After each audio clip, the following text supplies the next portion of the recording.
Guys, Chief Canna here. Just want to go over a mock draft just did. This is post Orlando Brown trade. I did not trade around at all. I just stuck with the picks that we had. I'm sure Veach will probably trade one of these seconds to get, a third and another top 100 pick. I really wouldn't doubt it unless there's two guys that they absolutely want there. And that's kind of where I sat. There was two guys I really feel like would help fill out this defense there. And I just wanted to do a mock that there's no trading. Just use the 6 picks that we have and see what we could do with them. And you guys can see the 6 that I had picked. But first I started with the edge rusher. To me, that's our biggest need. I know a lot of people were like, no, wide receiver, wide receiver, wide receiver. I don't think we need them with the undrafted free agents we could grab. I don't see it as a glaring need. I feel like Brian Pringle is plenty. He just needs touches. The guy really, he's a good receiver. He's big. He's physical. He just needs the play time. He just needs the touches. I feel like he's been around long enough and put the grind in, and I feel like he deserves that shot. So I'm not as big on wide receiver as a lot of people. But our biggest need to me is an edge player. Edge, a nickel corner, and a linebacker. But I feel like linebacker can be addressed next year. There should be some guys coming out. We can grab one of the top guys next year. If someone would have fell here, I would have grabbed them. But I just feel like right now, as long as we have that nickel corner, we can get covered sacks. We need that other edge guy, and that's what I went and did. I grabbed Joe Tryon. He did opt out of the season, but this guy's tape, he is a pass rusher. I mean, great tape, has the athleticism. I just really like the guy. And at 58, I feel like that was, the best edge rusher. I like Carlos Basham Jr. as well. I would love for him to be there at 58. But if we can't get him, then Joe Tryon would be my second pick, and Basham was gone, so Joe Tryon it was. Then at 63, like I said, we need that nickel corner, and in my opinion, Elijah Molden is the best nickel corner in this draft. You can go check his tape out. He did well. Has all that last athleticism. I can't even speak today. But like I said, best nickel corner in the draft, in my opinion. That's what we need. Stick him in there. Start day one. Hopefully he can pick up the system so it can start day one, and he could really help us out. And then at 144, I would like to go linebacker there, but the only guy left was Garrett Wallow, which I don't mind him. He's a safety converted to linebacker, so if a guard or a tackle swings out or counters to him, I mean, he can't get off of those blocks. He can take on a tight end or, a running back, stuff like that. But just watching his tape, he gets caught up in linemen all the time, and he just gets pushed around. He just doesn't have the size, in my opinion. He's not a bad coverage linebacker, which I know this day and age that's going to. But, I want an all-around guy. Someone's going to, put his nose into the run game and, be able to have some coverage skills as well. But Tommy Doyle, he's a tackle, but in my opinion, he'll be a guard in the NFL. But what he tested out during his pro day, he is literally in like the 90 percentiles for out of all the linemen in this class. I mean, he is just so athletic.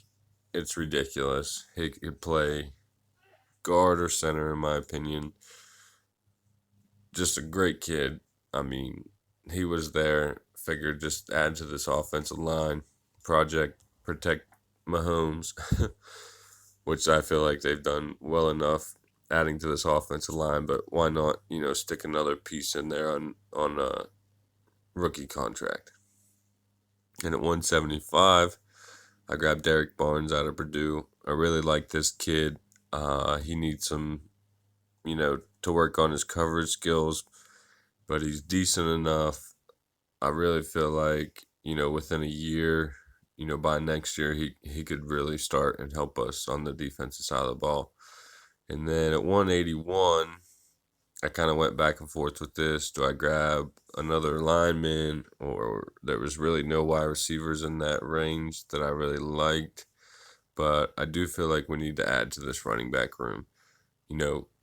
If we have two guys go down, then, who do we really have after that? So, God forbid that happens. But Jared Patterson out of Buffalo, they did have a really, really good run blocking line there. So I think that kind of, plays into his numbers. But, he's an A-gap guy. That's kind of what we need, especially with these light boxes that we're going to be seeing. I really think that's why Veach has been going out of his way to get, better run blockers for us, because he knows the defenses we're going to see, we're going to be able to run the ball. Andy Reid just needs to realize that and just stick to his guns and just run the ball. Even in the Super Bowl, we were running all over them. And they just kept getting away from it, I'm not really sure why. CEH was just eating on them, and they just kept getting away from it. Not really sure why, but whatever happens, it happened. I do like Jarrett Patterson, like I said. Picked him at 181. And then at 207, I was looking again. I didn't know, should I grab another lineman? But I really feel like Veach beefed up this line enough. One guy in this, out of these 6 picks, is definitely enough to keep our depth. But Josh Amatter-BB, this kid, you have to go check out his tape. He is a great receiver. Pretty sure he's just over 6 foot, almost 200 pounds, so good size. He's great at contested catches, good at the catch point. I don't know why he's down in the 6th round. Probably because this draft is really, really wide receiver deep, and I'm guessing that's why it just pushes him down. He's coming from Illinois, not a very big school, but I like the kid, and I think, to have some kind of pro coaching and stuff like that will really help his game, and, he can come in and hopefully just sit behind, Pringle and the guys and learn and, help his route tree and crisp up his routes, and he could even, get snaps here or there this year, and if not, he could definitely help us out next year. But like I said, I just didn't want to trade around. I just wanted to use our 6 picks, if just to say this happens, to see what we could get.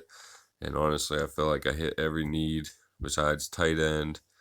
But I feel like even the undrafted free agents from there, like Pro Wells, I feel like we could grab him as undrafted free agent. Um, I just really feel like we're going to get the cream of the crop when it comes to the UDFAs, and everybody's going to want to play for the Chiefs. Guys play this game to win rings, and, rookies that are coming in last year, first year in the league, or winning the ring with old Patrick Mahomes. So I do feel like with undrafted free agents, we will have the cream of the crop. So whatever we don't hit, we'll definitely be able to grab after the draft.